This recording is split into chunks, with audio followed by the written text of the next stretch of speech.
నమస్తే. Welcome to our channel. ప్రస్తుతం మనతో పాటు సీనియర్ జర్నలిస్ట్ కిరణ్ పోల్దాస్ గారు. Hello sir. నమస్తే అండి. Sir so 'game changer' movie గురించి చాలా కథనాలు వస్తూ ఉన్నాయి కదా! రీసెంట్‌గా తెలిసిందేంటి అంటే గనక 'గేమ్ చేంజర్' మూవీ ఏదైతే లోకల్ ఛానెల్‌లు విశాఖపట్నంలో హ్మ్. రిలీజ్ వేశారో వాళ్ళని పట్టుకున్నారు పోలీసులు అని చెప్పేసి న్యూస్ వస్తూ ఉంది. అంటే ఏం జరుగుతోందసలు అది? దాని గురించి అప్డేట్ ఇది ఏమైనా చెప్తారా? యెస్ అండి. యెస్. యెస్. తాజాగా ఇవాళ ఈ అప్పలరాజు ఎవరైతే ఏపీ లోకల్ టీవీ అని పెట్టుకొని గాజువాకలో ఒక ఏరియాకి ఈ సినిమాని ప్రసారం చేసేసాడు. రిలీజ్ అయిన పక్క రోజే హెచ్‌డి ప్రింట్. యాహ్! సో మనకెక్కడ ఇబ్బందుండదు. మామూలుగా అండి సినిమాల పైరసీ జరుగుతా ఉంటాయి. హ్మ్. అదొక పెద్ద సమస్య. సినిమా ఇండస్ట్రీకి 2 సమస్యలున్నాయి. ఫస్ట్‌ది పైరసీ. అవును. ఈ పైరసీని మీద అనేక మంది ఫైట్ చేస్తానే ఉన్నారు. పైరసీని అదుపులోకి తేవాలని. పోలీసులు కూడా వాళ్ళ వంతు కృషి చేస్తున్నారు. హ్మ్. హై టెక్నికల్‌గా దొరకకుండా చేస్తున్నారు ఇవన్నీ. ఓకే. పోలీసులు కూడా ఇంకాస్త సాంకేతికత పెంచుకొని వాళ్ళని పట్టుకోవాల్సిన అవసరం ఉంది. హ్మ్. కానీ మీకొచ్చిన పైరసీలన్నీ కూడా సినిమా చూడబుల్‌గా ఉండవు. అవును. అంత గందరగోళంగా రణగొణ ధ్వనులతోటి ఉంటాయి. విజువల్ బావుండదు. షేప్ ఉండదు. ఇట్లా వంకరగా పెట్టేసుంటారు. ఏదో థియేటర్‌లో తీసేస్తాడు, వదిలేస్తాడు. అవును. కానీ దుర్మార్గం ఏంటంటే ఈ గేమ్ చేంజర్‌కి మాత్రం ప్రింట్ బ్రహ్మాండంగా ఉంది. HD print. అవును. అదీగాక ఇంత ధైర్యంగా గుండెలు తీసిన బంటు అంటారు గదా! ఇంత ధైర్యంగా ఒక కేబుల్ టీవీలో ప్రసారం చేశారంటే ఎట్లా ఆలోచించాలి మనం? అప్పల్ రాజ్ అనే ఒక అర్భకుడు దాన్ని ప్రసారం చేస్తాడా కేబుల్ టీవీ ఓనరు? ఇది వందల కోట్ల వ్యవహారం గదా! హ్మ్. ఉన్నది కూటమి ప్రభుత్వం గదా! కూటమి ప్రభుత్వం ఉందని తెలుసు. స్వయాన మెగా ఫ్యామిలీకి సంబంధించిన సినిమా అని తెలుసు. ఇక్కడ డిప్యూటీ సీఎం పవన్ కళ్యాణ్ అని తెలుసు. అయినా గాని వాడు ప్రసారం చేశాడంటే వాడు ఎంత గట్సీ అనుకోవాలి. అంటే అది ఆ గట్సు వాడికొచ్చినాయా? వాడి హ్మ్. వెనక ఎవరైనా ఒక వ్యవస్థ నడిపిస్తోందా వాడిని అనేది అనుమానం వస్తోంది. ఓకే. ఇవాళ మీరు పోలీసులు కూడా చాలా సీరియస్‌గా యాక్షన్ తీసుకోవాలి. కేవలం బయట కనిపించే ఒక అర్భకుల్ని, అమాయకుల్ని లాంటి వాళ్ళని కాకుండా వెనకున్న కుట్రదారులను అరెస్ట్ చేయాలి. ఇవాళ వాడిని అరెస్ట్ చేశారు. దాడులు చేశారు. మొత్తం సీడీలన్నీ తీసుకున్నారు వాడి దగ్గర. వాడితో పాటుగా ఒక ఇద్దరు ప్రముఖ హీరోల అభిమానులమని చెప్పుకునే వాళ్ళు ఈ కుట్రకు పాల్పడ్డారంటున్నారు. ఓకే. 45 మందిని గుర్తించారు పోలీసులు. ఓకే. ఒక్కొక్కళ్ళనిగా వాళ్ళందరిని కూడా అరెస్ట్ చేస్తున్నారు.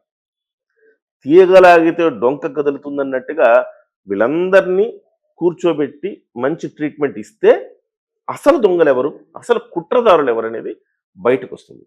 సో, అప్పుడు అలాంటి కుట్రదారులెవరు కొన్ని సంచలనమైన విషయాలు బయటకొచ్చే అవకాశం ఉంది అని పోలీస్ శాఖ నుంచి వార్తలొస్తున్నాయి మనకి. ఓకే. అది అంటే మన వరకు తెలియచేస్తారంటారా? అలాంటి విషయాలేమైనా ఉంటే? డెఫినెట్‌గా తెలియజేస్తారు. కానీ నేను చెప్పిన ఆ ఇద్దరు ప్రముఖ హీరోలకు ఏం సంబంధం ఉండదు. హ్మ్. హ్మ్. వాళ్ళు అందరూ మంచి ఫ్రెండ్స్ అండి ఇండస్ట్రీలో. అంతెందుకు నేను చెప్పేస్తా ఓపెన్‌గా. 'అల్లు అర్జున్' ఫ్యాన్స్, 'ఎన్టీఆర్' ఫ్యాన్స్ అంటున్నారు. హ్మ్. కానీ 'అల్లు అర్జున్' స్వయాన రిలేటివ్. ఎంత ఇద్దరి మధ్య కోల్డ్ వార్ ఏదైనా ఉన్నా, ఒకవేళ 2 ఫ్యామిలీల మధ్య కోల్డ్ వార్ ఉన్నా, ఇలాంటి దుర్మార్గమైన చిల్లర పనులు వాళ్ళు ఎందుకు అవును. ప్రోత్సహిస్తారు? ఎవరు ప్రోత్సహించరు. అలాగే జూనియర్ ఎన్టీఆర్, రామ్ చరణ్ చాలా సోదరుల్లా ఉంటారు. ఇద్దరి మధ్య అత్యంత మంచి బాండింగ్ ఉంది. మార్చిలో రామ్ చరణ్ పుట్టినరోజు, జూనియర్ ఎన్టీఆర్ వైఫ్ పుట్టినరోజు పక్కపక్కనొస్తాయి. హ్మ్. ఒకళ్ళ పుట్టినరోజు తర్వాత ఒకళ్ళ పుట్టినరోజు వాళ్ళు కలిసి జరుపుకుంటారు. సో, ఇంత మంచి బాండింగ్ ఉంది.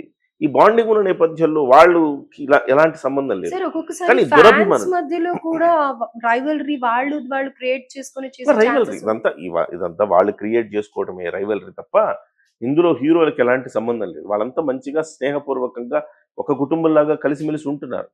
వీళ్ళకేమొస్తది? వీళ్ళకే కొంత తెగులు పుడతది. వీళ్ళిప్పుడు అది పనిగా ఇట్లాంటి హెచ్‌డీ ప్రింట్‌ని ఈ హెచ్‌డీ ప్రింట్ కూడా విదేశాల నుంచి వచ్చింది అని చెప్తున్నారు. ఓకే. ఆ విదేశాల్లో ఏ దేశంలో వేస్తే ఎవడు రికార్డ్ చేశాడు?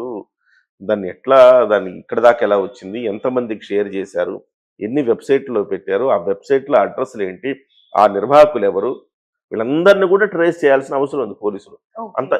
ఇది అదనుగా తీసుకోవాలి పోలీసులు. దీన్నొక సందర్భంగా తీసుకోవాల. ప్రతి సందర్భంలో పైరసీ మీద పోరాటం అని వస్తా ఉంటది కదా!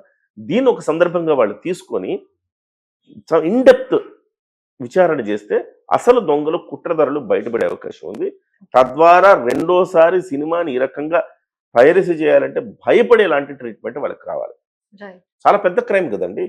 100 కోట్ల రూపాయలు మీరు దోచుకోవటానికిను, ఇప్పుడు 45,45.76 కోట్ల రూపాయలు కేటీఆర్ గారు దుర్వినియోగం చేశారని ఆయన మీద పెద్ద ఎత్తున ఏసీబీ కేసులు, ఈడీ కేసులు నమోదైనాయి. ఆయన ఒక ముఖ్యమంత్రి తనయుడు, ఒక మంత్రి, ఈ రాష్ట్రానికి సంబంధించిన ఒక కార్యక్రమం చేశాడు. కాకపోతే ఈ లావాదేవీల్లో చిన్న పొరపాటు జరిగింది. దానికి ఆయన మీద కేసు నమోదై విచారణ నడుస్తూ ఉంటే, ఈ 100 కోట్ల రూపాయల వ్యాపారానికి సంబంధించిన అంశం కదా. మీరు కొట్టేయకపోయినా 100 కోట్ల రూపాయలు 400 కోట్ల రూపాయలు తీసిన సినిమా ఇవాళ కనీసం 100-200 కోట్లు నష్టం వచ్చిందంటే మీలాంటి వాళ్ళ వల్లనే కదా. అంత ఈజీగా ఎలా వదిలేస్తారు? వదిలేయకూడదు. డెఫినెట్గా వాళ్ళ మీద చర్యలు తీసుకోవాలి.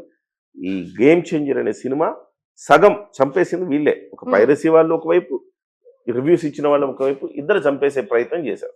అయినప్పటికీ గేమ్ చేంజర్ ఇప్పుడు నిదానంగా పుంజుకుంటోంది. ఆల్రెడీ హిందీ బెల్ట్లో మళ్ళీ స్థిరంగా నడుస్తోంది. తెలుగులో కూడా ఇప్పుడు మళ్ళీ పికప్ అవుతోంది. ఆల్రెడీ డాకు మహారాజు, అలాగే సంక్రాంతికి వస్తున్నాం సినిమాలను కూడా జనం ఆదరిస్తూ ఉన్నారు. ఈ గేమ్ చేంజర్ను కూడా ఇప్పుడు మళ్ళీ, అరే ఆ రోజు విన్నది మనం కరెక్ట్ కాదే, పేరెంట్స్ అందరూ వెళ్ళి చూడాల్సిన సినిమా అని చెప్తున్నారే, ఐఏఎస్లు ఐపీఎస్లు బాగుందని చెప్తున్నారే, ఢిల్లీలో ఒక రాజకీయ నాయకుడు పిల్లలందరికీ ఉచితంగా ఈ సినిమా వేసి చూపించారే, ఇన్ని ఉన్నప్పుడు ఈ సినిమా నుంచి ఏదో మెసేజ్ ఓరియంటెడ్ ఉంది కదా, ఈ మెసేజ్ ఓరియంటెడ్ ఉంటది కదా, సినిమా కొంచెం అటు ఇటు ఉన్నా కానీ మన పిల్లలకు చూపించాల్సిన సినిమా కదా అనుకొని ఇవాళ ఫ్యామిలీ ప్రేక్షకులు వెళుతున్నారు. సో కాబట్టి సినిమా నిదానంగా, నేను ఫస్ట్ రోజు మీకు చెప్పా, ఇది లాంగ్ రన్ లో నడుస్తుందండి సినిమా.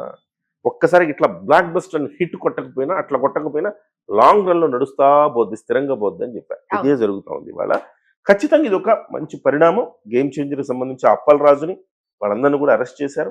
వీళ్ళందరినీ కూడా డెఫినెట్గా మంచి ట్రీట్మెంట్ వస్తే అందరూ అసలు దొంగలు ఎవరో బయటపడతారు. ముఖ్యంగా ఈ ఏపీ లోకల్ టీవీలో అప్పల్ రాజు అని ఎవడైతే ఉన్నాడో వాడు ప్రసారం చేశాడంటే